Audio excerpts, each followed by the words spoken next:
Strange how years of your life can just vanish in the blink of an eye. And in a flash, you've got nothing but time. Time to reflect on everything that's happened. Hard to believe it's been only a few years since this all began. We were testing out the Normandy, Captain Anderson's new ship, when the distress call came in. An Alliance patrol on Eden Prime had been attacked. They'd seen something they couldn't explain. And whatever it was massive. I hit the ground with my lieutenant, Kaidan Olenko. A good kid, loyal, by the book, with a talent for biotics. We came across the lone survivor of the patrol, Gunnery Chief Ashley Williams. A soldier to the core. Tough, disciplined, ready to take on whatever came her way. Ashley joined up with us and took us to the spot where she lost her squad. That's when we saw it. The ship. Like nothing I'd ever seen. It was massive, scorching the colony and everything around it as it blasted away. We followed the path of destruction to an artifact, a beacon left by a long-dead race called the Protheans. The colony had dug it up, and whoever attacked them had tried to take it. Chief Williams made the mistake of getting too close. It hit her with some type of energy. I grabbed her and threw her out of the way. That's when it hit me. Hard. Every muscle in my body went rigid. I couldn't move, could barely breathe. Everything went black. And then I saw something. A vision, dream, a nightmare. By the time I woke up, we were halfway to the Citadel on our way to meet the Council. I was expected to explain what I'd seen. Anderson came along. So did Adina, our political representative on the Citadel. With those two heavyweights, it seemed reasonable we could persuade the Council that the ship we'd seen was a potential threat, as was the individual behind the attacks. The main suspect for the Eden Prime massacre was a Turian Spectre named Saren. He'd been seen by one of the survivors from the colony at Eden Prime, and there was some evidence to suggest that the ship was connected to Saren. But even Adina's pointed accusations weren't enough to convince the Council. They just couldn't believe one of their chosen elite Spectres could be guilty of something like that. They needed proof, which meant I needed proof. Fortunately, I wasn't alone in my search. Garrus, another Turian, wanted to help. A top agent for Citadel Security. Despite orders from his superiors that he shouldn't get involved, he told me he was suspicious of Saren, and he had some useful leads. More importantly, he was willing to share them. That led me to Rex, the biggest, nastiest-looking Krogan bounty hunter I'd ever seen.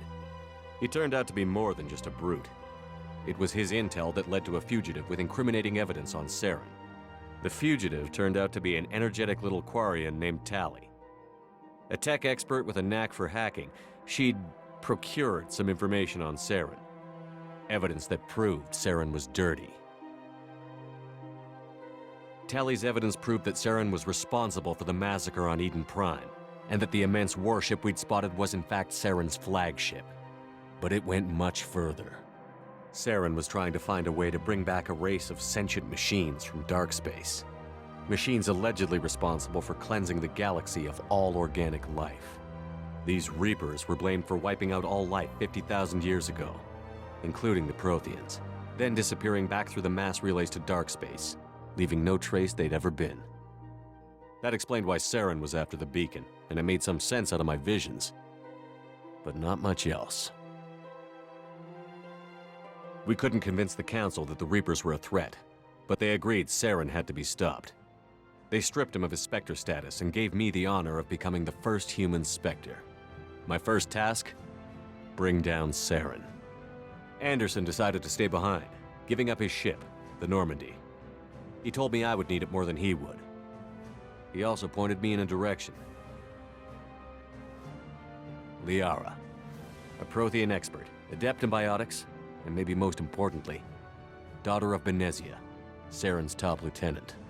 And like most Asari, as beautiful as she is intelligent, and born with a unique ability to meld with other species. Liara was able to help me decipher some of the vision the beacon had given me. Nothing concrete, but it gave me some clues. And a new appreciation for the Asari. Her technique for accessing my vision was unexpected, but not at all unpleasant. Ashley was a little concerned about the connection I shared with Liara. As commander, I knew either relationship had the potential to interfere with the mission. I told Ash I wasn't interested in Liara. I had my eyes on someone else. But we agreed we wouldn't let it get in the way of our mission. Finding Saren. Thanks to Liara's help, we had our next lead, Benezia. Saren had taken her to Noveria, where he'd enslaved a dangerous race of insect-like creatures, the Rachni. He ordered Benezia to use the same technique Liara had used on me to extract information from the Rachni Queen. The Queen's drones were everywhere, and they weren't happy. We had to fight through hundreds of them to get to Benezia. By the time we arrived, Saren was gone. With the information. I tried to reason with Benezia, but Saren had indoctrinated her. He had somehow acquired the ability to control people's actions and wills. Benezia wouldn't surrender, and Liara was forced to watch her mother die in her arms. And I was left with an angry, dangerous Rachni Queen to deal with. She claimed her drones would do no harm if I released her. But the Rachni had terrorized the galaxy before.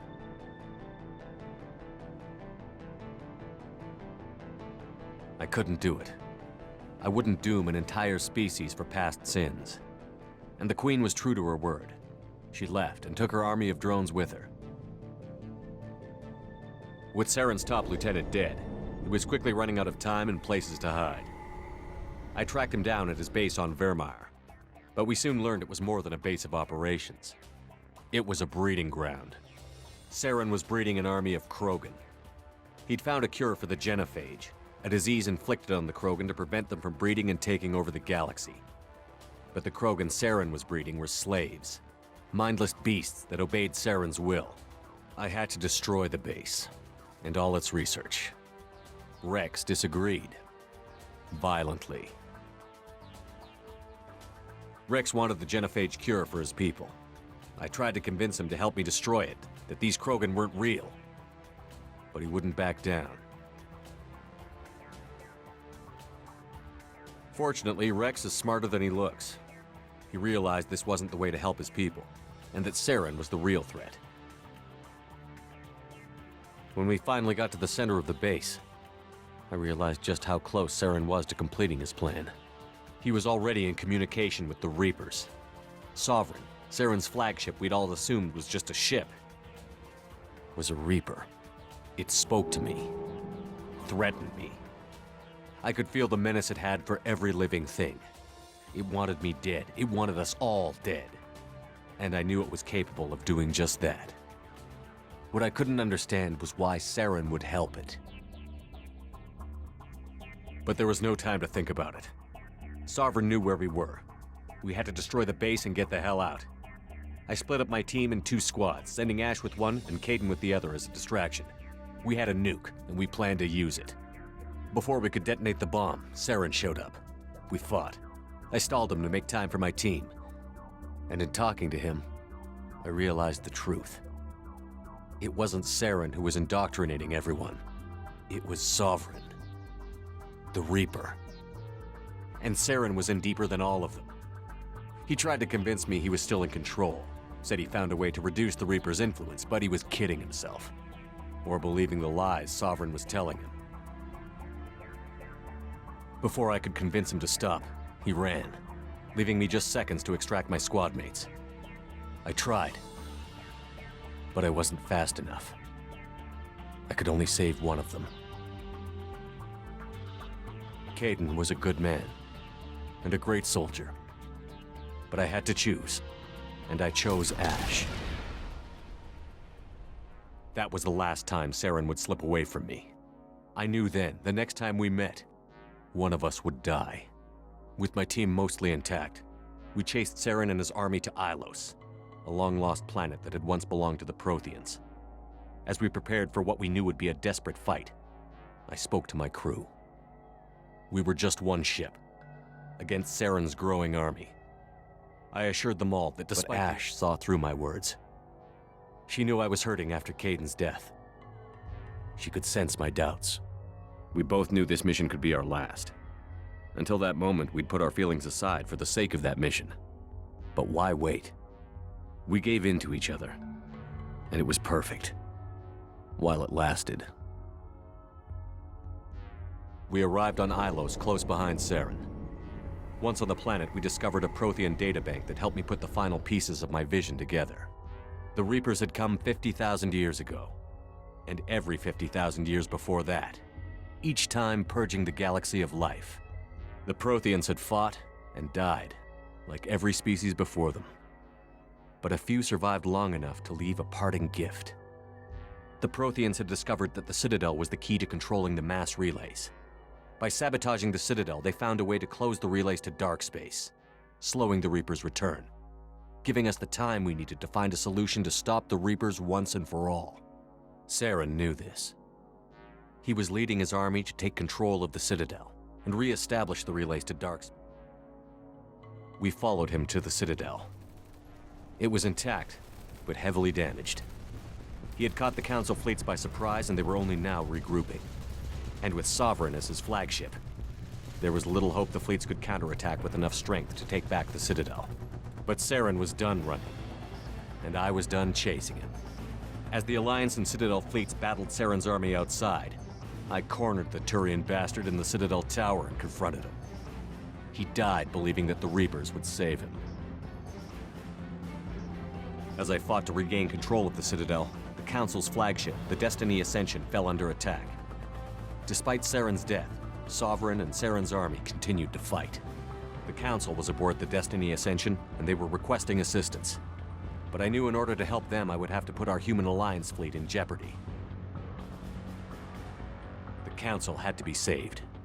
They represented the hearts and minds of the galactic community. Without them, the fleets would be in disarray. Even with the Citadel back in my control, Saren defeated, and the Normandy leading the combined galactic fleet, the battle against Sovereign, a single Reaper, was relentless. It took the combined fleets of humanity and the other races, but in the end, Sovereign fell. But the costs were immense. While humanity's efforts in the war earned us our first seat on the Council, it was a hollow victory. The Reapers were still out there. I knew the fight was far from over, but as the one who'd led the fight against Saren, I was given new responsibilities. The choice of humanity's first counselor was left for me to decide. On the one hand, Udina, the lifetime politician. Ruthless and ambitious, he would easily navigate the political landmines that would soon be put in front of him. The other choice, Captain Anderson, the career both great leaders in their own right. Anderson didn't want the job, which was a sure sign he'd be perfect for it. No ambition to get in the way. The war was over. The threat had passed. The Citadel could be repaired. Even the pain of lost friends would fade. But none of that mattered if the Reapers were still out there. And if they were all as powerful as Sovereign, we had to find a way to stop them. I had to find a way. I gathered my crew, took my ship, and went in search of answers. Officially, the Council would only say I was assigned to cleanup duty, rooting out any remnants of Saren's army. But the Geth and Saren were just the beginning. The Reapers had other plans. A few months after the battle for the Citadel, while we were on patrol, we were attacked by an unknown vessel. Before we knew what was happening, we were disabled and forced to abandon ship. The Normandy was destroyed. We lost a lot of good people. I almost didn't make it myself. Technically, I was as close to death as you can get. By the time my body was recovered, there wasn't much left.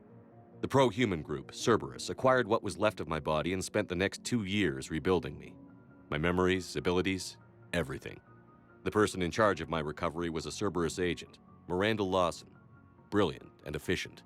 But before I could be completely rehabilitated, the Cerberus facility we were in was attacked, and was forced to fight my way out.